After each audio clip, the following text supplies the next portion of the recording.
काव्य का अध्ययन कर लिया और जो आपका संस्कृत परिचायिका सिलेबस में आपके था उसको भी हमने कंप्लीट किया और उसका जीवन परिचय भी हमने कंप्लीट कर लिया है। तो आज से आप लोगों का जो हिंदी गद्य पोर्शन है इसका अध्ययन आज से हम लोग शुरू करेंगे।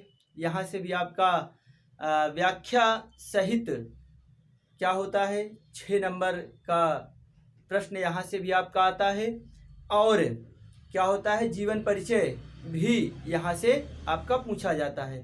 तो कहने का मतलब ये है कि जिस तरीके से हमने काव्य का अध्ययन किया था उसी तरीके से यहाँ पर हम लोग गद्य पोर्शन का भी क्या करेंगे, अध्ययन करेंगे। पहले हम इसकी व्याख्या करेंगे और उसके बाद हम लोग इसका जीवन परिचय भी कंप्लीट करेंगे। ठीक, यहाँ पर थोड़ा सा अंतर ये हो जाता है कि जिस प्रकार से काव्य में क्या होता था कि केवल और केवल वहाँ पर आपका व्याख्या ही करने के लिए आता था, लेकिन यहाँ पर क्या है, कोई गद्यांश दे देगा।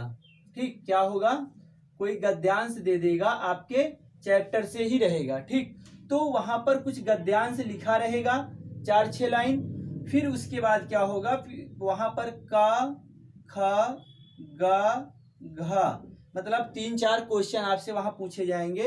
पहला क्वेश्चन तो होता है वहां पर कि आपका संदर्भ है ना। पहला क्वेश्चन क्या होता है, संदर्भ ही लिखने के लिए आता है, लेकिन उसके पूछने का तरीका क्या हो जाता है, थोड़ा सा बदल जाता है, लेकिन पूछता क्या है, संदर्भ ही पूछता है। उसमें ये पूछ लेता है कि प्रस्तुत गद्यांश के या प्रस्तुत पंक्तियों के लेखक का और पाठ का नाम लिखिए, इस तरीके से पूछ लेगा। तो इसका मतलब क्या है, इसका मतलब ये हुआ कि वो आपसे क्या कर रहा है, संदर्भ ही पूछने का कार्य कर रहा है। ठीक, फिर उसके बाद दूसरा दे देता है रेखांकित गद्यांश की या रेखांकित पंक्तियों की व्याख्या कीजिए।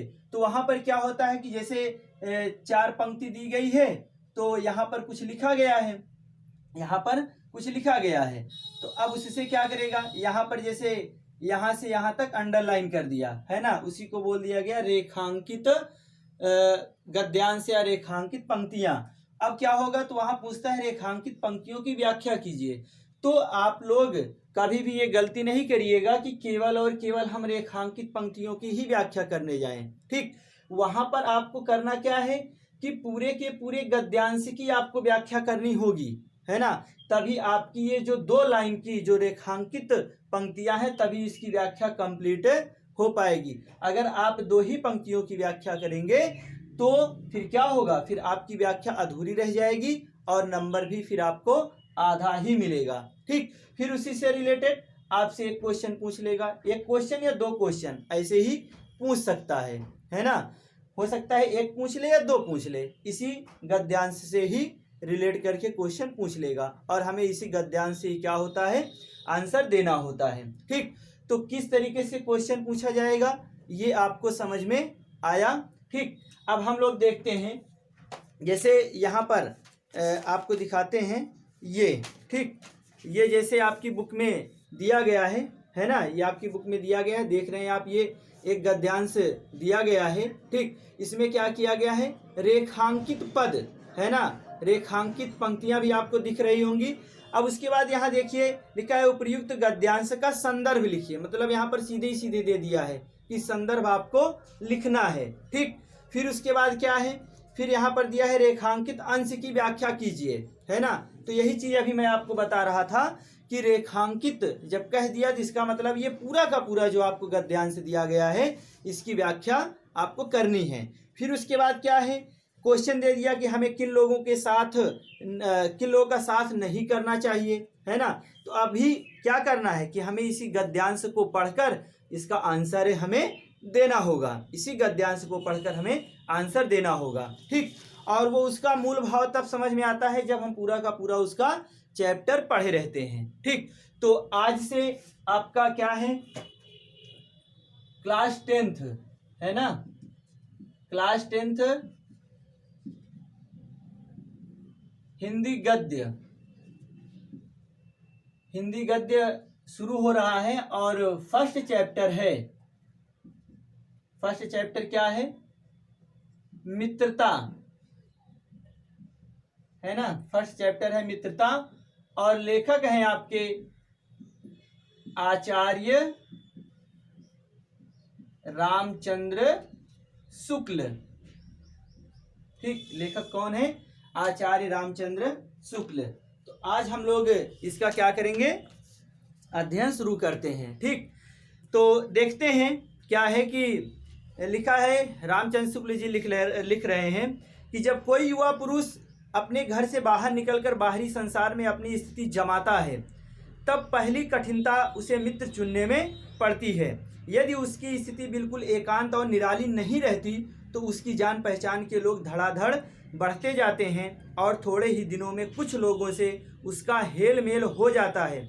यही हेल मेल बढ़ते बढ़ते मित्रता के रूप में परिणत हो जाता है। मित्रों की चुनाव की उपयुक्तता पर उसके जीवन की सफलता निर्भर हो जाती है, क्योंकि संगति का गुप्त प्रभाव हमारे आचरण पर बड़ा भारी पड़ता है। हम लोग ऐसे समय में समाज में प्रवेश करके अपना कार्य आरंभ करते हैं जबकि हमारा चित्त कोमल और हर तरह का संस्कार ग्रहण करने योग्य रहता है। हमारे भाव अपरिमार्जित और हमारी प्रवृत्ति अपरिपक्व रहती है। ठीक, अब इसका मतलब हमें समझना है ना। मतलब समझने की बात यह है, देखिए हिंदी गद्य में जब आप व्याख्या करने जाएंगे तो वहाँ पर ज़्यादा से ज़्यादा जैसे जो आपको थोड़ा सा कठिन शब्द लगेंगे तो उनका पर्यायवाची शब्द यूज करना होगा। ठीक, और जो चीज़ें लिखी गई हैं उसी को अपने तरीके से अपने भाषा में उसको लिखना होगा। सेम टू सेम पेपर में अगर उतार देंगे तो फिर क्या होगा? नंबर नहीं मिलेगा। ठीक, तो देखिए जैसे यहाँ लिखा है कि जब कोई युवा पुरुष अपने घर से बाहर निकलकर बाहरी संसार में अपनी स्थिति जमाता है ना। कह रहे कि जैसे अगर आप लोग ही क्या हैं? स्टूडेंट हैं। आप जब क्या किए, घर से निकलकर विद्यालय में प्रवेश लिए, तब वहाँ पर सबसे बड़ी समस्या आपके मन में यही आती है कि आखिर हम वहाँ जाएंगे तो अकेले रहेंगे, हमारा मित्र कौन होगा, हम मित्र बनाएंगे कैसे, तमाम चीज़ें होती हैं, है ना। कहीं भी आज भी अगर क्या करें, आप हाई स्कूल क्वालिफाई करके किसी दूसरे विद्यालय में एडमिशन लेने जाएं तो सबसे बड़ी समस्या तो आपके दिमाग में यही आती है कि हम तो जा रहे हैं वहाँ पर प्रवेश लेने, लेकिन होगा क्या कि हमारा मित्र कौन वहाँ होगा, किस तरीके से हमारा मित्र, मैं मित्र कैसे बनाऊंगा, ये कई स्थितियां मन में उत्पन्न होती हैं, है ना। ये क्या होता है? कई स्थितियां मन में उत्पन्न होती हैं। तो वही लिखा गया है कि जब कोई युवा पुरुष अपने घर से बाहर निकलकर बाहरी संसार में अपनी स्थिति जमाता है ना। कहने का मतलब जब वह घर से बाहर निकलकर कोई व्यक्ति क्या करता है? बाहरी संसार में जाता है, बाहरी दुनिया में जाता है, तब पहली कठिनता उसे मित्र चुनने में पड़ती है ना।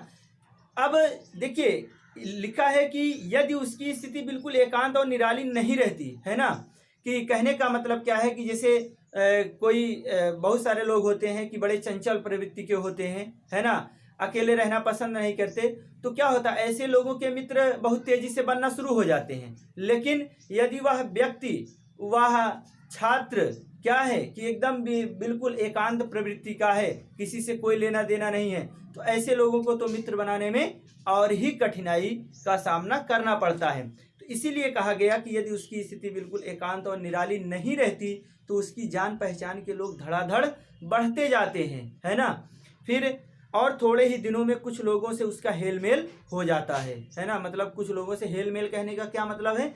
मेल मिलाप, मिलना जुलना उसका शुरू हो जाता है और यही हेल मेल बढ़ते बढ़ते मित्रता के रूप में परिणत हो जाता है। करें कि और यही मेल मिलाप क्या होता है? धीरे धीरे मित्रता के रूप में परिवर्तित हो जाता है, मित्रता के रूप में बदल जाता है ना। ऐसे ही तो आप लोगों के साथ भी हुआ है। क्या आपने किसी से कहा कि तुम या आप मुझसे दोस्ती कर लीजिए?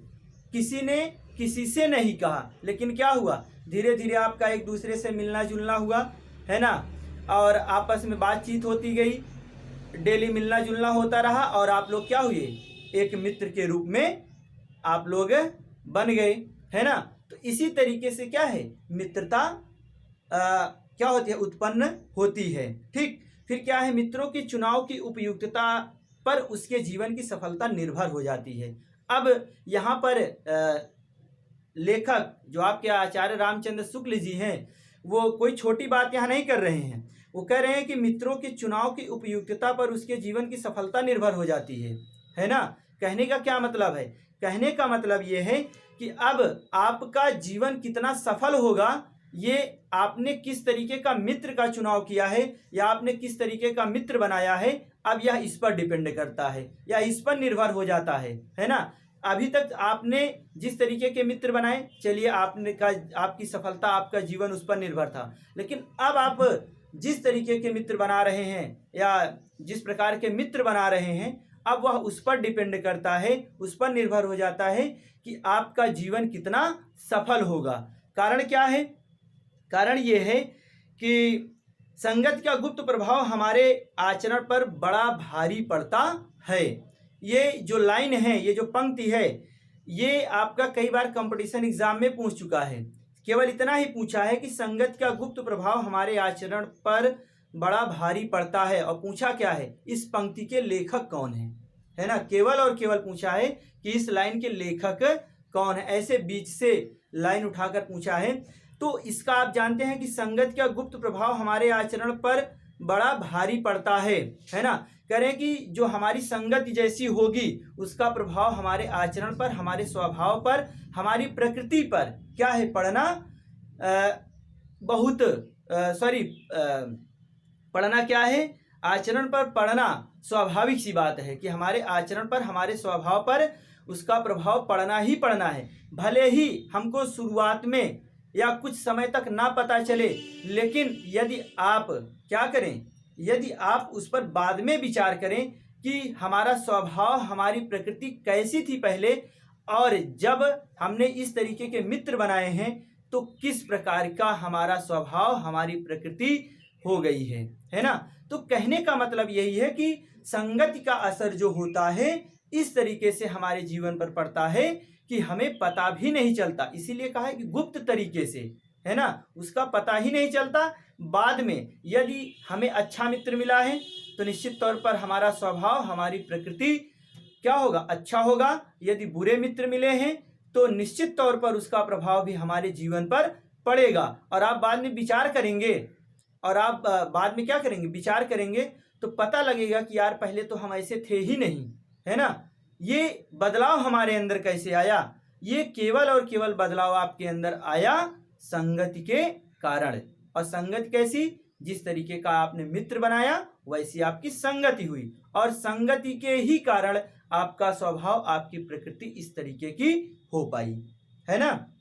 फिर आगे देखते हैं। हम लोग ऐसे समय में समाज में प्रवेश करके अपना कार्य आरंभ करते हैं जबकि हमारा चित्त कोमल और हर तरह का संस्कार ग्रहण करने योग्य रहता है। सोचिए पहले, देखिए, ये जिस उम्र सीमा में आप लोग पढ़ रहे हैं, है ना, जिस उम्र सीमा में आप लोग पढ़ रहे हैं, क्लास 10th, कहने का मतलब ये क्लास 12 तक के बच्चों के लिए कहा जा सकता है कि ये टॉपिक है ना। इसीलिए यहाँ पर कहा गया कि हम लोग ऐसे समय में समाज में प्रवेश करके अपना कार्य आरंभ करते हैं, है ना, कि मतलब हम लोग धीरे धीरे समाज से जुड़ना शुरू करते हैं, समाज की बातों को ग्रहण करना शुरू करते हैं। ठीक, फिर क्या होता है कि इसी समय हमारा जो मन होता है, चित्त मतलब क्या होता है, मन, हृदय, मतलब इतना कोमल होता है कि अगर आपको कोई अच्छी बातें बताए आप उसको भी ग्रहण कर लेंगे, और कोई बुरी बातें बताए तो आप उसको भी ग्रहण कर लेंगे। कहने का मतलब ये है कि आपको जो भी जिस मार्ग पर, जिस रास्ते पर ले जाना चाहे आप लोग आसानी से जा सकते हैं, है ना। मतलब गलत सही का निर्णय करने की क्षमता आपके अंदर नहीं रहती है। ऐसी स्थिति में हम लोग रहते हैं, है ना। ऐसी स्थिति में हम लोग रहते हैं कि जबकि हमारा चित्त कोमल और हर तरह का संस्कार ग्रहण करने योग्य रहता है। हर तरह का संस्कार कहने का क्या मतलब है भाई? कोई आपको अच्छी चीजें बता रहा है उसको भी आप ग्रहण कर लेंगे, कोई बुरी चीजें बता रहा है तो आप उसको भी ग्रहण कर लेंगे। लेकिन मानव स्वभाव ऐसा है, हमारी प्रकृति ऐसी होती है कि बुरी चीजें हमारे चित्त पर, हमारे मन पर बहुत ज्यादा, बहुत गहरा प्रभाव डालती हैं, है ना। उसको तो हम बहुत तेजी से ग्रहण कर लेते हैं, लेकिन जो अच्छी चीज़ें होती हैं उसको ग्रहण करने में, उसको समझने में, उसको सोचने में हमें बहुत समय लग जाता है। तब तक क्या होता है, तब तक हमारे ऊपर बुरी बातों का प्रभाव कुछ ज़्यादा ही चढ़ गया होता है। बात समझ में आ रही है? ठीक। तो यहाँ पर यही कहा गया कि हमारा चित्त कोमल और हर तरह का संस्कार ग्रहण करने योग्य रहता है। मतलब यही है कि हम लोग ऐसी स्थिति में रहते हैं कि हमारा जो मन है, जो हृदय है, इसको जिस भी तरफ आप ले जाना चाहें ले जा सकते हैं, है ना। कोई भी आपको चाहे बुरे मार्ग पर लेकर चला जाए, आप स्वाभाविक रूप से आराम से चले जाएंगे। सही मार्ग पर ले जाएगा तो आप सही मार्ग पर भी चले जाएंगे। इसीलिए कहा गया है कि हमारे भाव अपरिमार्जित। अपरिमार्जित मतलब क्या होता है? अपरिमार्जित मतलब होता है गंदा, है ना, गंदा होता है। लेकिन यहाँ पर गंदे से तात्पर्य ना हो करके क्या है कि हमारे जो भाव होते हैं, हमारे जो सोचने समझने की स्थिति होती है, मतलब वह उतनी अच्छी तरीके से विकसित नहीं रहती है, अपरिमार्जित रहती है ना। फिर क्या है, और हमारी प्रवृत्ति अपरिपक्व रहती है, और हमारा जो स्वभाव है अपरिपक्व मतलब क्या होता है, कच्चा, है ना। मतलब हमारा स्वभाव भी क्या है, कच्चा रहता है। मतलब हमारी प्रकृति, हमारा स्वभाव भी इतना मतलब पुष्ट नहीं होता है कि हम अच्छे बुरे का विचार कर सकें। ठीक, ऐसा भी नहीं होता है। फिर क्या है, देखिए यहाँ से आपका एग्जाम में आ सकता है, ये इंपॉर्टेंट है। हम लोग कच्ची मिट्टी की मूर्ति के समान रहते हैं, जिसे जो जिस रूप का चाहे उस रूप का करे, चाहे राक्षस बनावे चाहे देवता। ऐसे लोगों का साथ करना हमारे लिए बुरा है, जो हमसे अधिक दृढ़ संकल्प के हैं, क्योंकि हमें उनकी हर एक बात बिना विरोध के मान लेनी पड़ती है। पर ऐसे लोगों का साथ करना और भी बुरा है, जो हमारी ही बात को ऊपर रखते हैं, क्योंकि ऐसी दशा में ना तो केवल हमारे ऊपर कोई दबाव रहता है और ना हमारे लिए कोई सहारा रहता है। यहाँ तक आपका क्या है, इम्पॉर्टेंट में है, ये आपके एग्जाम में आ सकता है। ठीक, तो अब देखिए यहाँ पर क्या कह रहे हैं कि हम लोग कच्ची मिट्टी की मूर्ति के समान हैं।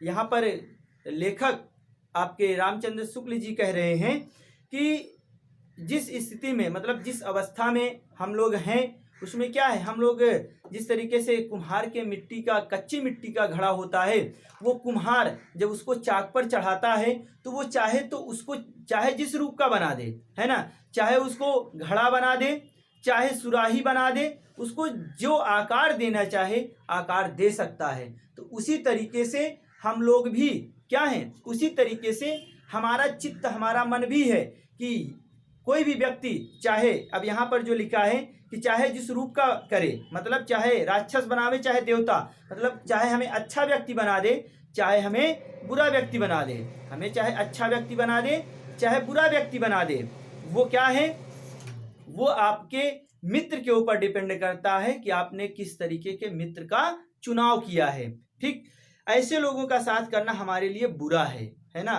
कैसे लोगों का, जिस जो हमसे अधिक दृढ़ संकल्प के हैं, है ना, करें कि जो विचारों में हमसे ज्यादा मजबूत हैं, है ना, ज्यादा दृढ़ संकल्प के स्वभाव के व्यक्ति हैं। तो ऐसे लोगों का साथ करना, ऐसे लोगों की मित्रता करना हमारे लिए क्या है, बुरा है। क्यों बुरा है, कह रहे हैं कि जो हमारी ही बात को ऊपर रखते हैं। कहने का मतलब क्या है कि यदि हम बुरा काम करें तब भी उनकी नज़र में अच्छा है, अच्छा काम करें तब भी उनकी नज़र में अच्छा है, तो ऐसे लोगों का साथ करना हमारे लिए क्या है, बुरा है, गलत है। क्यों, क्योंकि यदि हम बुरा कार्य कर रहे हैं, यदि हम बुरा कार्य कर रहे हैं तो हमारा मित्र ऐसा होना चाहिए कि हमें गलत मार्ग पर, बुरे मार्ग पर जाने से हमें रोके, तब तो वो हमारा क्या है, सच्चा मित्र है। अच्छा कार्य कर रहे हैं तो हमारा उसमें उत्साहवर्धन करे, उसमें क्या करे, हमको प्रोत्साहित करे अच्छे कार्य करने के लिए। लेकिन अगर ऐसी प्रकृति का हमारा मित्र नहीं है तो वो हमारे लिए क्या है, बुरा है ना। इसीलिए यहाँ पर लेखक ने कहा कि क्या है कि चाहे राक्षस बनावे चाहे देवता बनावे, ऐसे लोगों का साथ हमारे लिए बुरा है, जो हमसे अधिक दृढ़ संकल्प के हैं, क्योंकि हमें उनकी हर बात बिना विरोध के मान लेनी पड़ती है। कह रहे हैं क्योंकि हमें उनकी हर बात बिना विरोध के मान लेनी पड़ती है। कारण क्या है कि वो अधिक दृढ़ संकल्प के हैं, तो हम भी क्या करते हैं, बिना विरोध किए उनकी हर बातों को मान लेते हैं। अब वो चाहे बुरा कार्य करें और चाहे अच्छा कार्य करें, हम बिना विरोध के उनकी बातों को स्वीकार करते चले जाते हैं। तो ऐसे लोगों की मित्रता भी हमारे लिए क्या है, हमारे लिए नुकसानदायक है। फिर आगे देखते हैं, पर ऐसे लोगों का साथ करना और बुरा है जो हमारी ही बात को ऊपर रखते हैं, क्योंकि ऐसी दशा में ना तो हमारे ऊपर कोई दबाव रहता है और ना हमारे लिए कोई सहारा रहता है ना। कह रहे हैं कि पर ऐसे लोगों का साथ करना और भी बुरा हो जाता है ना। ऐसे लोगों को मित्र बनाना हमारे लिए और भी बुरा हो जाता है, क्योंकि वो क्या करते हैं, अब हम कुछ भी कह रहे हैं, चाहे गलत हो चाहे सही हो, हमेशा हमारी ही बातों को ऊपर रखते हैं कि आपने जो कहा वो सही है, आपने जो किया वो सही है ना। मतलब हर तरीके से वो क्या करेंगे, हाँ में हाँ मिला देंगे। ठीक, फिर क्या है कि क्योंकि ऐसी दशा में ना तो हमारे ऊपर कोई दबाव रहता है। ऐसी स्थिति में क्या होता है कि हमारे ऊपर किसी भी प्रकार का कोई दबाव नहीं रहता।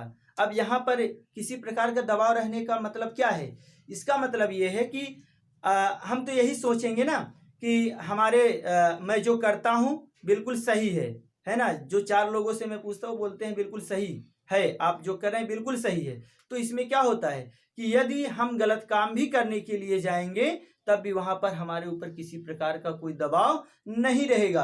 क्यों? क्योंकि हमें पता है कि जो हम करेंगे हमारे मित्र जो हैं, हमारे जो साथी हैं, उसका विरोध नहीं करेंगे, कहेंगे बिल्कुल क्या है, सही है। तो इस प्रकार से हमारे ऊपर किसी भी प्रकार का कोई दबाव नहीं रहता, चाहे गलत कार्य करें या अच्छा कार्य करें। फिर लिखा है और ना हमारे लिए कोई सहारा रहता है ना। कहने का मतलब देखिए एक बात और यहाँ पर निकल के आ रही है कि ना हमारे लिए कोई सहारा रहता है। अब जैसे कोई मित्र है आपका, यदि आप गलत कार्य कर रहे हैं तो यदि आपको वो सही मार्ग बता रहा है कि ये गलत है, तो निश्चित तौर पर वो सही मार्ग पर ले जाने के लिए वो आपका साथ देगा, आपके साथ रहेगा, है ना। मतलब उसका सहारा मिलेगा, उसका सहयोग मिलेगा। लेकिन यदि आप कुछ भी कर रहे हैं और वो हाँ में हाँ मिला रहा है, तो निश्चित तौर पर वह मित्र आपका कभी भी आपके साथ नहीं रहेगा। आप कुछ भी डिसीजन ले लीजिए, कुछ भी निर्णय ले लीजिए, वो आपका साथ कभी नहीं देगा, बल्कि आप जो कुछ भी करके आएंगे वो उसमें हाँ में हाँ मिला देगा। इसीलिए यहाँ पर कहा गया है कि और ना हमारे लिए कोई सहारा रहता है ना। चलिए, तो यहाँ तक का आपका जो था वो इम्पॉर्टेंट में था, इसको आप लोग अच्छी तरीके से इस पर ध्यान देंगे। ठीक, अब आगे देखते हैं। दोनों अवस्थाओं में जिस बात का भय रहता है उसका पता युवा पुरुषों को प्रायः बहुत कम रहता है ना। अब देखिए कह रहे हैं कि ये जो दोनों स्थितियां हैं, कौन सी दोनों स्थितियां, ये जो ऊपर हमने बात किया, कौन सी, कि एक तो जो दृढ़ संकल्प के व्यक्ति होते हैं उनका साथ हमें नहीं करना चाहिए, क्योंकि वो हमारी ही बातों को हमेशा ऊपर रखते हैं। और दूसरी बात क्या थी कि हमारे ऊपर ऐसी स्थिति में किसी प्रकार का कोई दबाव नहीं रहता है। ठीक, तो कह रहे हैं कि दोनों ही अवस्थाओं में इस बात का भय रहता है कि उसका पता युवा पुरुषों को प्रायः बहुत कम रहता है। मतलब इसका जो प्रभाव हमारे जीवन पर पड़ने वाला है, इसका हमें अंदाजा या इसका अनुमान हमें नहीं रहता है। यदि विवेक से काम लिया जाए तो यह भय नहीं रहता। अब देखिए विवेक मतलब यहाँ पर क्या है, समझदारी। विवेक मतलब यहाँ पर क्या है, समझदारी। ठीक, हम लोग एक एक शब्द पहले ही बताए हैं कि पर्यायवाची शब्द का यूज ज्यादा करेंगे तभी व्याख्या में अच्छा नंबर मिलेगा। अगर आप एग्जाम में भी जाकर यहीं पर सीधे सीधे यही पंक्ति उतार देंगे तो फिर मतलब क्या रह गया। अब जैसे इसको अगर आप इस तरीके से लिख दें कि यदि हम समझदारी से काम लें, है ना, उसी बात को क्या करिए आप अपनी भाषा में लिखिए। जैसे यहाँ लिखा गया है यदि विवेक से काम लिया जाए तो यह भय नहीं रहता है ना। तो यहाँ पर लेखक कहने का मतलब यही है कि यदि हम लोग समझदारी से काम लें तो इस बात का भय नहीं रहता है। पर युवा पुरुष प्रायः विवेक से कम काम लेते हैं। कह रहे हैं कि लेकिन जो युवा पुरुष है, जो आज की पीढ़ी है, ये क्या करती है, ये समझदारी से बहुत कम काम लेती है ना। ये समझदारी से काम नहीं लेते बल्कि क्या करते हैं, उत्साह में उमंग में आकर यह निर्णय लेते हैं, है ना। तो हमें क्या करना होता है कि यही कहा गया कि यदि हम लोग समझदारी से काम लें तो इन बातों का जो डर है, जो भय है, यह दूर हो जाएगा। लेकिन समस्या क्या है कि जो युवा पुरुष है वह समझदारी से काम बहुत कम लेते हैं। फिर आगे,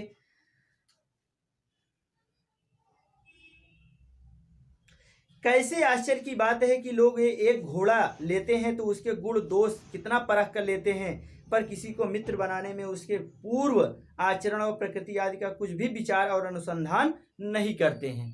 देखिए यहाँ पर कितनी अच्छी बात आचार्य रामचंद्र शुक्ल जी ने लिखा कि यदि आप, यहाँ पर तो उन्होंने केवल एक घोड़े की बात की है, यदि आप एक गाय खरीदने जाएं, एक भैंस भी खरीदने जाएं, ऊंट खरीदने जाएं, घोड़ा खरीदने जाएं, मतलब किसी भी जानवर को यदि आप खरीदने जा रहे हैं, यहाँ तक कि लोग अगर एक कुत्ता भी खरीदने जाते हैं तो 4 लोगों को दिखाते हैं, है ना।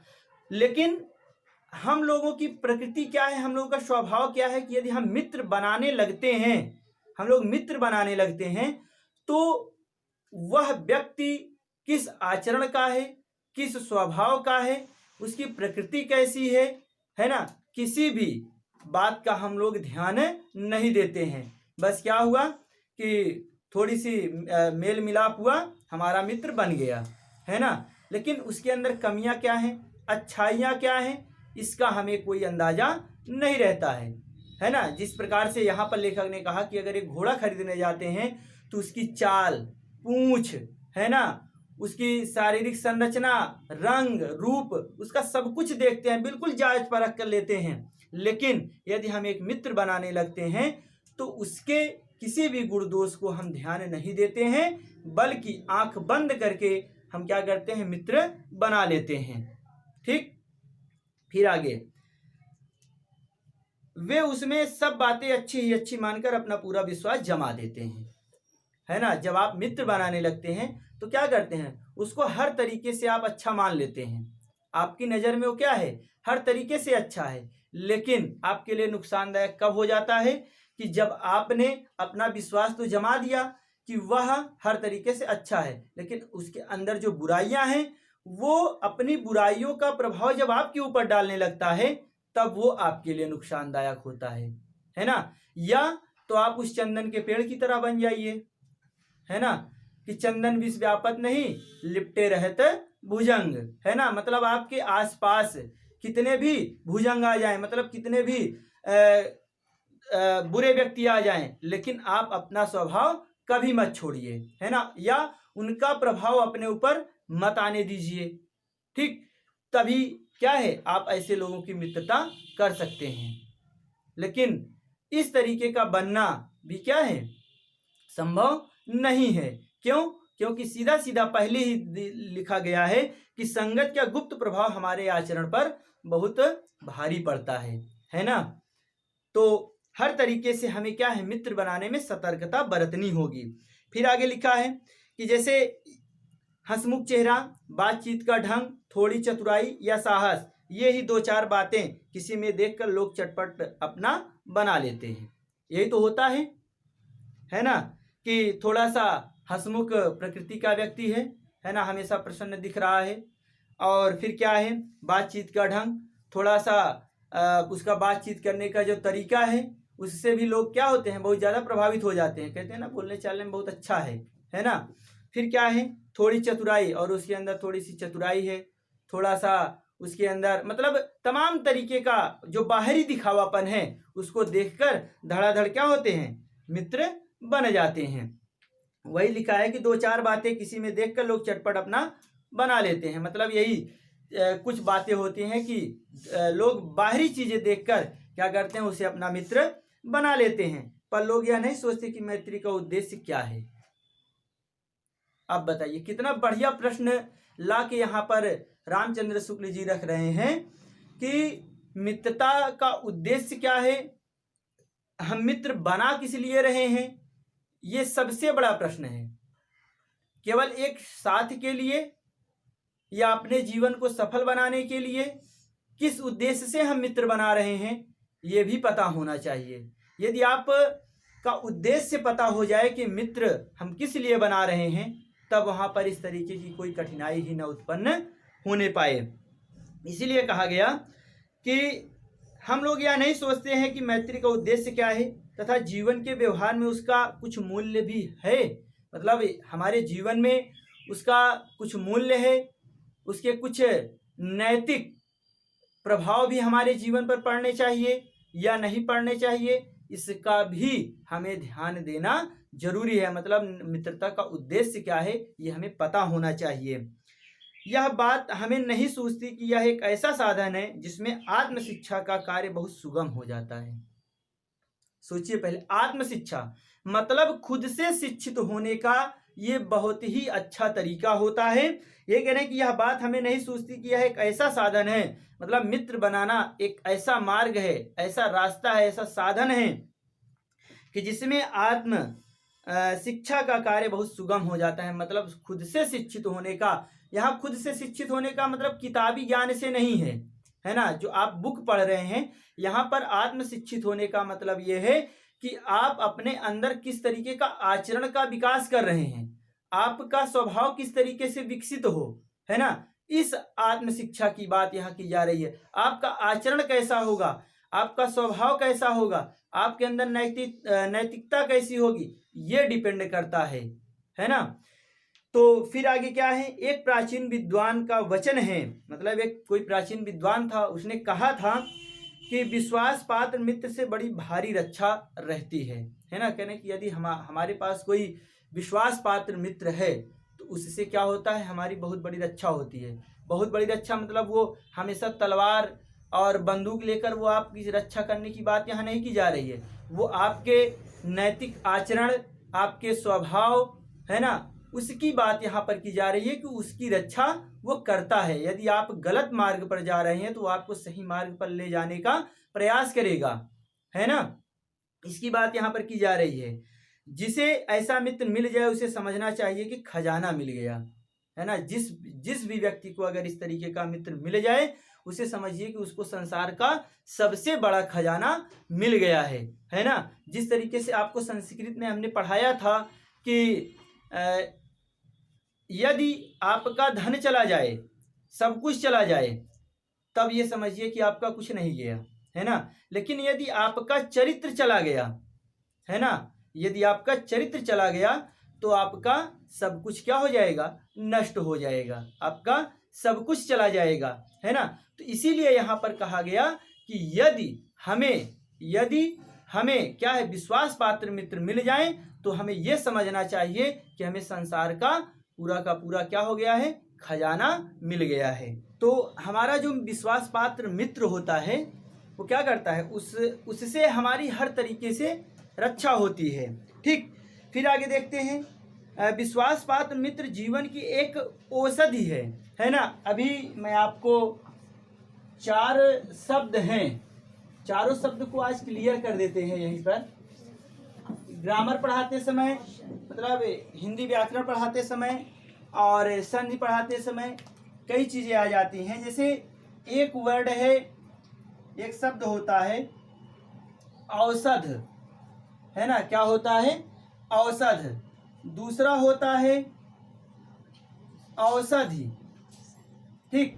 तीसरा क्या है, औषधि, ठीक। सबका मतलब क्या होता है, सबका मतलब होता है दवा। सबका मतलब क्या होता है, दवा। लेकिन अंतर क्या है उसको जानना जरूरी है, अंतर क्या है उसको जानना जरूरी है ना। देखिए जो ये औषधि है ये आपके एग्जाम में, कंपटीशन एग्जाम की दृष्टि से भी सही रहेगा। ये क्या है, ये एक तो संज्ञा शब्द है और ये पुल्लिंग है। बात समझ में आ रही है, संज्ञा शब्द है, पुल्लिंग है। और ये क्या है, ये भी संज्ञा शब्द है, ये भी क्या है, संज्ञा शब्द है। लेकिन संज्ञा शब्द है लेकिन इसका ये क्या है, आपका ये स्त्रीलिंग है। ये भी संज्ञा शब्द है, स्त्रीलिंग है। और ये औषधि जो है ये भी संज्ञा शब्द ही है और क्या है, पुल्लिंग है ना। ये भी क्या है, सॉरी, स्त्रीलिंग है। संज्ञा शब्द है और ये स्त्रीलिंग है। बात समझ में आ रही है? अब कहेंगे सर फिर इसमें और इसमें अंतर क्या है ना? ये आएगा प्रश्न कि इसमें और इसमें अंतर क्या है। तो अंतर थोड़ा से ये है कि ये जो यहाँ पर औषधि है, इसका मतलब यहाँ पर हो जाता है जड़ी बूटी। बात समझ में आ रही है? इसका मतलब हो जाता है जड़ी बूटी, और ऐसी जड़ी बूटी जिसका क्या किया जाए, दवा के रूप में उपयोग किया जा सके, है ना? दवा के रूप में उपयोग किया जा सके। तो जब दवा के रूप में उपयोग किया जा रहा है ऐसी जड़ी बूटियों को, तो इसीलिए इसका भी अर्थ हम क्या कह देते हैं, दवा। क्या कह देते हैं? इसका भी अर्थ हम लोग बता देते हैं कि इसका अर्थ भी क्या होगा, दवा होगा। अब बात समझ में आ गई? तो ये तीनों शब्द का मतलब मैंने आपसे कई बार कहा था कि हम बताएंगे, ठीक? तो ये अंतर है। ये क्या है, संज्ञा शब्द पुल्लिंग है, ये भी क्या है, संज्ञा शब्द है, स्त्रीलिंग है, और ये क्या है, संज्ञा शब्द है, स्त्रीलिंग है। इन दोनों का तो मतलब दवा होता ही है ना? और इसका मतलब होता है जड़ी बूटी, और ऐसी जड़ी बूटी जिसका यूज किसमें किया जाए, जिसका यूज किया जाए दवा बनाने के रूप में। इसीलिए इसका भी अर्थ क्या कहते हैं हम लोग, दवा कहते हैं। मतलब तीनों का मतलब ही क्या होता है, दवा होता है, ठीक? तो यहाँ पर यही कहा गया है कि जो विश्वास पात्र मित्र होता है वह औषधि के समान होता है। औषधि मतलब क्या होता है, जड़ी बूटियों के समान होता है। कैसे? जीवन की, मतलब जो आपके जीवन को सफल बनाएगा, जो आपके जीवन को अच्छा बनाएगा, विश्वास पात्र मित्र ऐसा होता है। हमें अपने मित्रों से यह आशा रखनी चाहिए कि वे उत्तम संकल्पों में हमें दृढ़ करेंगे, दोषों और त्रुटियों से हमें बचाएंगे, हमारे सत्य, पवित्रता और मर्यादा के प्रेम को पुष्ट करेंगे। जब हम कुमार्ग पर पैर रखेंगे तब वे हमें सचेत करेंगे, जब हम हतोत्साहित होंगे तब वे हमें उत्साहित करेंगे। ये होता है एक सच्चे मित्र की विशेषता, है ना? यहाँ पर रामचंद्र शुक्ल जी क्या कर रहे हैं, एक सच्चे मित्र की विशेषता बता रहे हैं।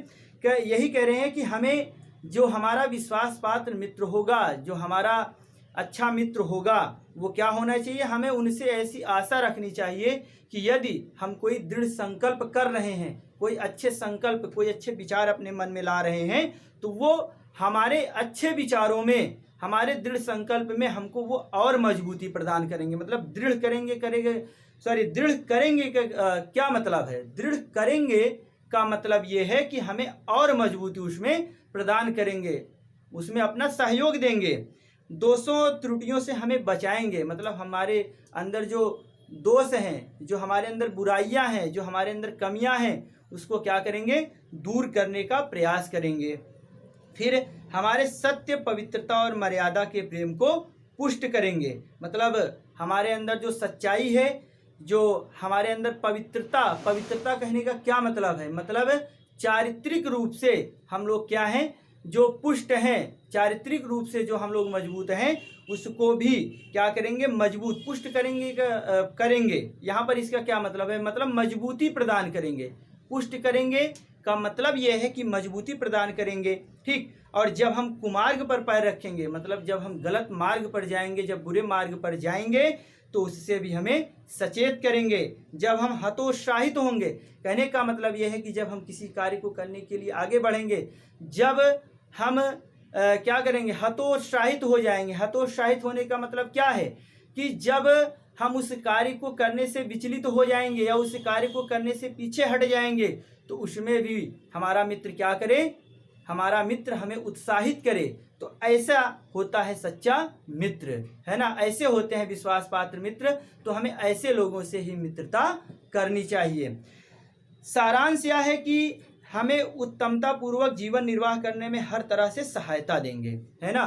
कहने का मतलब क्या है कि हमें जीवन निर्वाह में, मतलब जीवन जीने का जो एक अच्छा तरीका होता है ना, उसमें ये हमारे जो मित्र हैं, ये हमारी मदद करेंगे, हमेशा उसमें अपना सहयोग देंगे।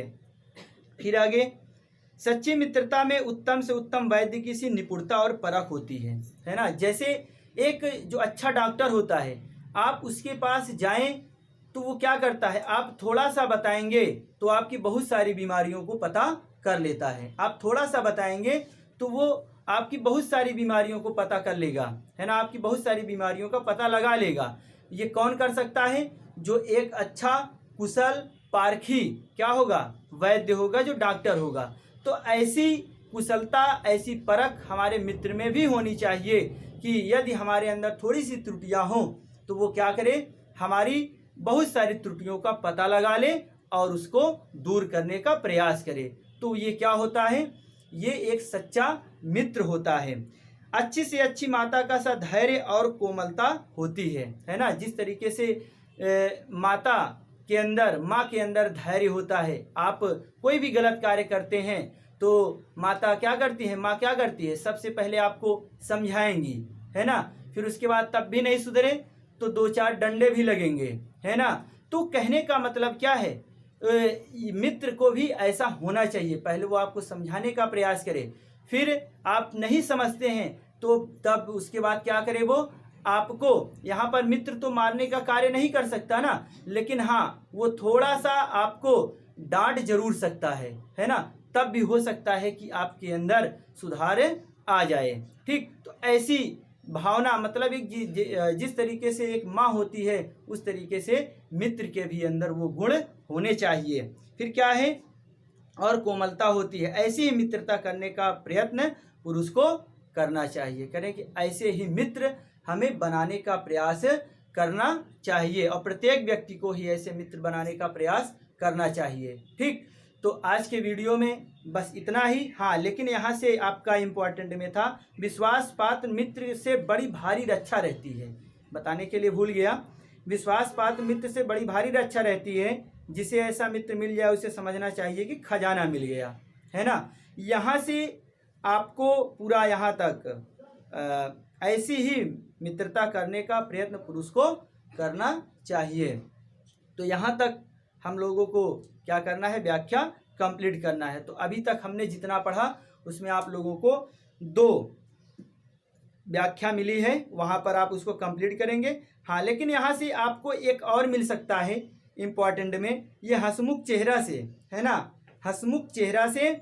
और क्या है कि खजाना मिल गया है ना। क्या है? हंसमुख चेहरा से खजाना मिल गया है। यहाँ तक भी आपसे कई बार एग्जाम में पूछा गया है ना। हंसमुख चेहरा से खजाना मिल गया है, यहाँ तक भी आपसे पूछा है। तो देखिए, जो यहाँ पर खजाना मिल गया है ना, विश्वास पात्र मित्र से बड़ी भारी रक्षा रहती है। जिसे ऐसा मित्र मिल जाए उसे समझना चाहिए कि खजाना मिल गया, है ना। तो यहाँ पर जो दिया गया है, तो ये आपको समझना पड़ेगा कि ये जो लाइन दी गई है, तो अभी तक हमने जितना नीचे का कंप्लीट किया, इस पूरी व्याख्या को भी उसमें उस 2 पंक्ति में ले जाकर सम्मिलित करना पड़ेगा। तभी वो आप व्याख्या पूरी कंप्लीट कर पाएंगे कि किस तरीके से विश्वास पात्र मित्र से हमारी बड़ी भारी रक्षा होती है। तभी तो आप उस बात को कंप्लीट कर पाएंगे, अपनी व्याख्या को कंप्लीट कर पाएंगे। और उसी को अंडरलाइन करके देगा कि रेखांकित पद्यांश की व्याख्या कीजिए।